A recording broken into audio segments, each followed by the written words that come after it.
were really funny. And before the doors of the venue had opened, the other bands that we were playing with and the other people in the venue had bought every single t-shirt we were of the Fuck Your God ones, every one that we were wearing plus the 4 spares. And it kind of occurred to us that there could be a bit of an angle in doing this.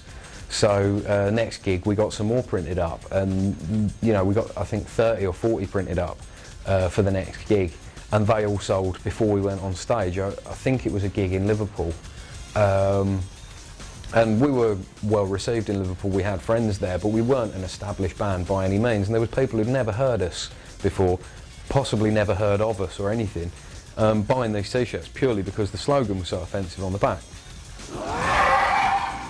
This flyer, as with all of our flyers at the time, the artwork was done by Dan, as you can see, quite a good artist. It was actually, when I first met him out of school, he was doing an A-level in art at the 6th form. Well, I mean, we were kind of pretty much 4 kind of teenage weeks, kind of into kind of, again, because of the mishmash of music styles we're in, you know, we had kind of long hair, short hair, we kind of all dressed in kind of, you know, baggy combat trousers and just t-shirts, band t-shirts, leather jackets, those kind of things. Fairly scruffy, to be quite honest. We'd recently taken Rob into the band, and he was playing bass for us, and he was really into his black metal stuff, all the original 80s black metal stuff, Venom and Bathory and that kind of thing, as well as the newer Norwegian scene and the European scene. And he really sort of introduced us to those bands. Although we were aware of them, we knew what they were doing and knew about them. We weren't really that into them. We didn't dislike them, but that wasn't really, you know, our main things. It was, you know, it kind of grabbed you because you know, no one had ever seen anything like that before in a lot of respects. There was early movements for bands like Celtic Frost and Venom doing what was termed as like black metal, but not to the extent of the Norwegians. They kind of came through with this kind of like surge of darkness, which took everyone by the throat. It was fantastic. I remember getting the first Burzum album off of a tape trader, and it was just like, oh my God, you know, I'd never heard anything as abrasive and as kind of extreme as what I heard, and kind of it had a kind of like a real mysticism about it. The fact that there was these kind of reports of them burning churches and that they were in, you know, these dark kind of desolate kind of backgrounds, and they were in these woods and that. It was all very kind of, you know, a little bit gothic, a little bit romantic, a little bit kind of surreal in some respects, but they did it in a completely different way. It was kind of a real hybrid of this, but to a total extreme, you know, far more extreme than anyone had ever kind of witnessed before.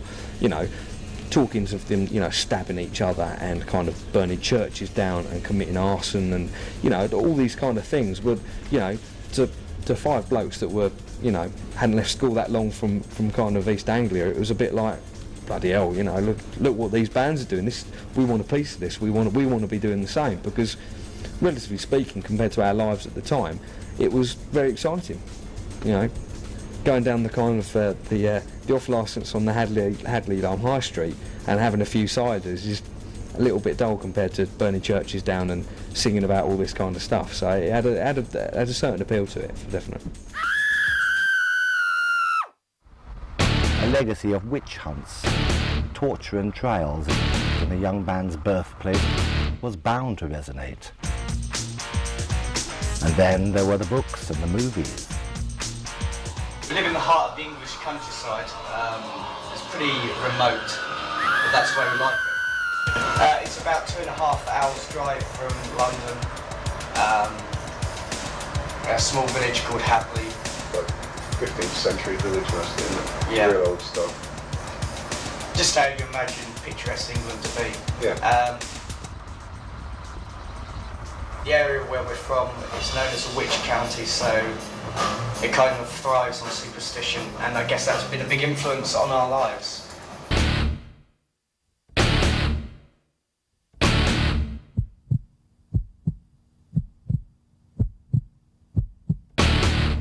You can't fail to have some kind of influence. If you're into heavy metal and horror movies and you live around here, you can't fail to take influence from the local history.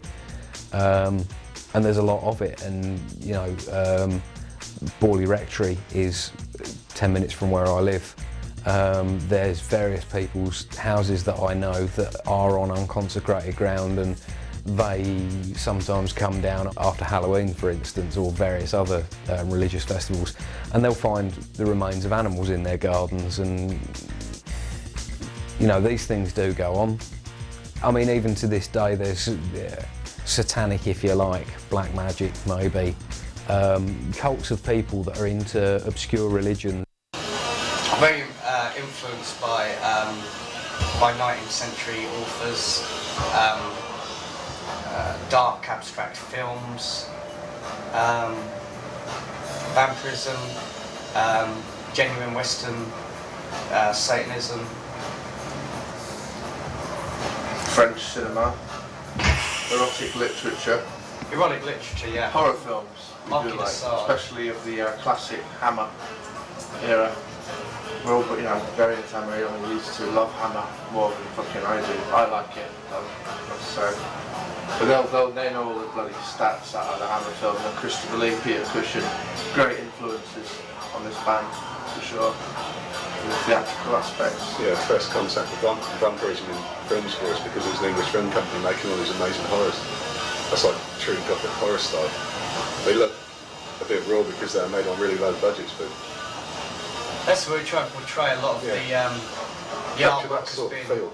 Yeah, a lot of the merchandise and what have you is kind of definitive through being semi sort of erotic, kind of like lust maud, you know, a blend of murder and sex. That's something that interests us. Yeah.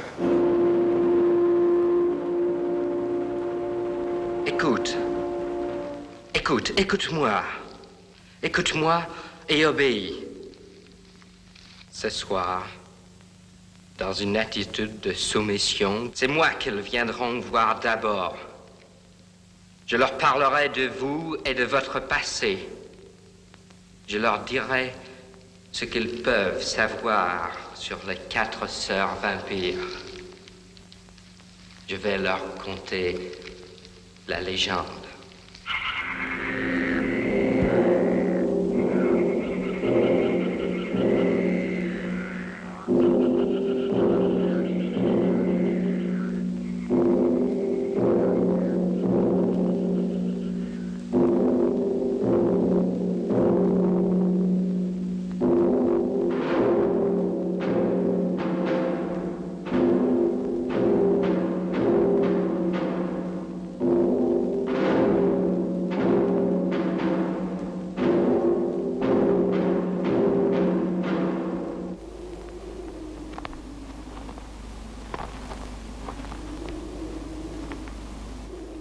Michel,